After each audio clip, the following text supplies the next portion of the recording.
Alors ce gars, il s'appelle Luigi, et Luigi vient de tuer un homme, et les gens l'adorent pour ça.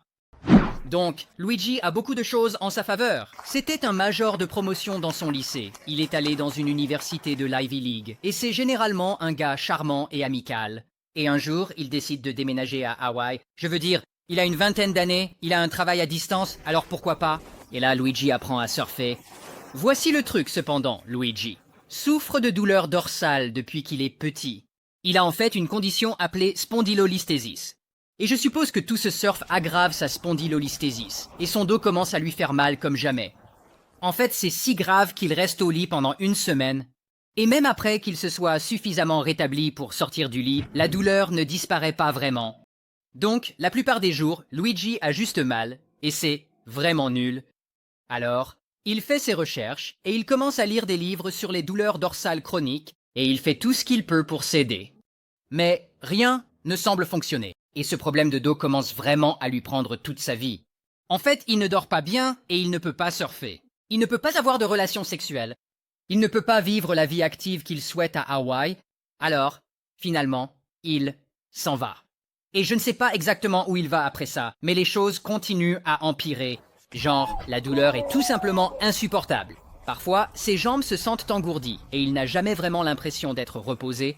Et c'est juste un peu de spéculation de ma part, parce qu'on n'a pas toutes les infos en ce moment. Mais on suppose que pendant tout ce temps, il se bat avec son assureur santé, essayant de les convaincre de couvrir son traitement.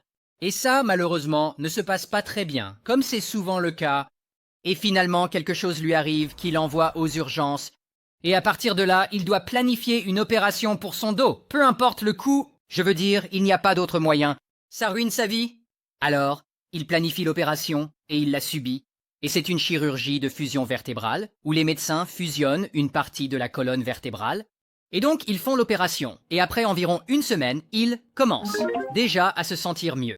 Et petit à petit, il redevient actif, et il part en randonnée à travers l'Asie, et il finit par se retrouver au Japon, et c'est exactement ce dont il avait vraiment besoin.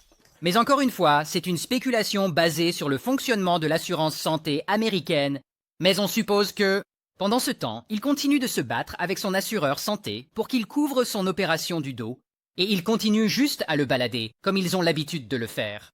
Et au moment où il rentre aux États-Unis, Bro en a assez.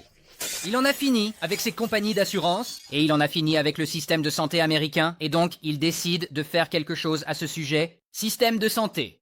Et donc il décide de faire quelque chose à ce sujet, et il élabore ce plan fou pour assassiner un PDG. Alors, d'abord, il s'éloigne de ses amis et de sa famille, et il arrête de poster en ligne. Il disparaît en gros de la circulation pendant des mois. Ensuite, il obtient une tonne de fausses cartes d'identité, et il imprime en 3D. Une arme et un silencieux. Ensuite, il prend 3 balles, et sur les douilles, il grave les mots nier, défendre, déposer, ce qui fait référence à retarder, nier, défendre, qui est une référence aux tactiques douteuses que les compagnies d'assurance santé américaines utilisent. Nier la couverture aux personnes dans le besoin. Et donc, après avoir fait ça, Luigi monte dans un bus Greyhound, et il pense que ça a commencé à Atlanta, et il prend ce bus jusqu'à New York City, et là il s'enregistre dans une auberge de jeunesse, et il attend. 10 jours plus tard, c'est tôt le matin, et Luigi quitte l'auberge de jeunesse, puis il se dirige vers l'hôtel Hilton, et là, devant l'hôtel, il attend pendant environ 1 heure que sa cible se montre, puis sa cible se montre. Ce type, Brian. Maintenant, Brian est le PDG de United Healthcare, c'est-à-dire la plus grande compagnie d'assurance santé aux États-Unis. Maintenant, apparemment, United Healthcare refuse plus de demandes chaque année que n'importe quel autre assureur santé. Donc, beaucoup d'Américains détestent vraiment cette entreprise, moi y compris eux. Donc, Brian vient d'arriver à l'hôtel pour une conférence d'investisseurs, probablement pour parler de ses marges bénéficiaires, records ou autres. Mais ensuite, Luigi le voit s'approcher, et il s'approche. Juste derrière lui, il vise avec son petit pistolet, et il lui tire dans le dos. Et Brian trébuche, et il tombe au sol. Et toute la scène est capturée par les caméras de sécurité.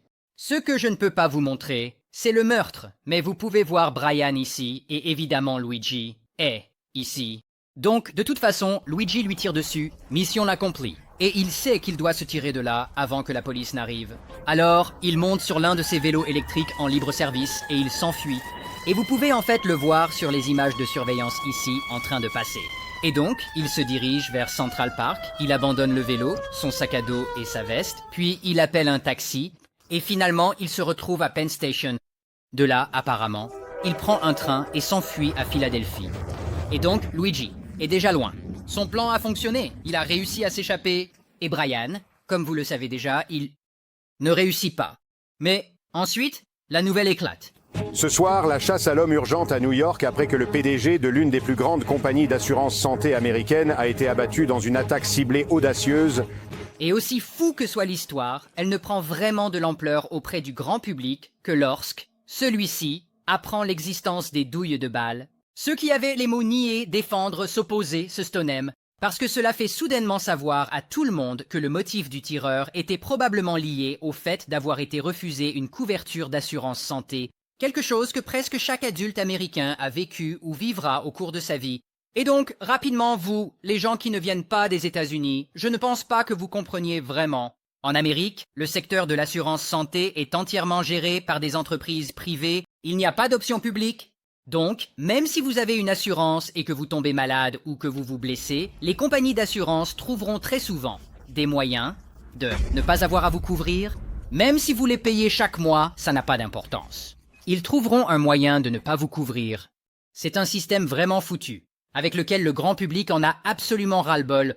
Et donc, les gens apprennent que Luigi a tué ce PDG de l'assurance santé et ils commencent à devenir fous. Genre, des gens en ligne le défendent, disant que la fusillade était justifiée. Les gens commencent à afficher des avis de recherche d'autres PDG de l'assurance santé.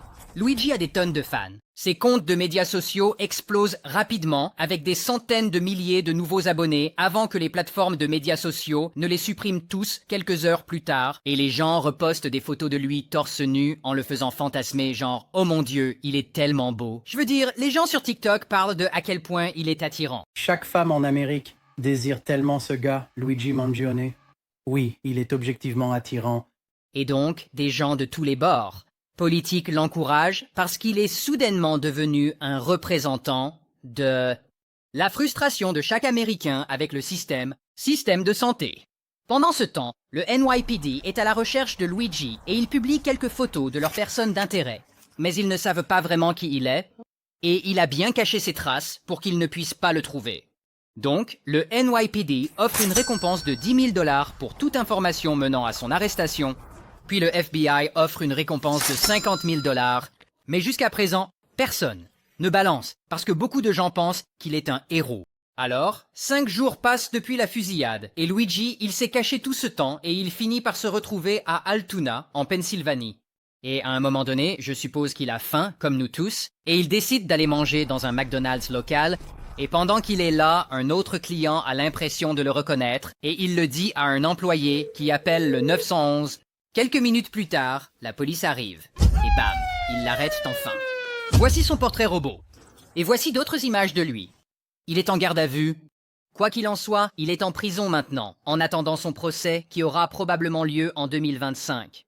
Et ça va être un véritable cirque. Mais je suis sûr qu'on en parlera. Et je vous tiendrai au courant.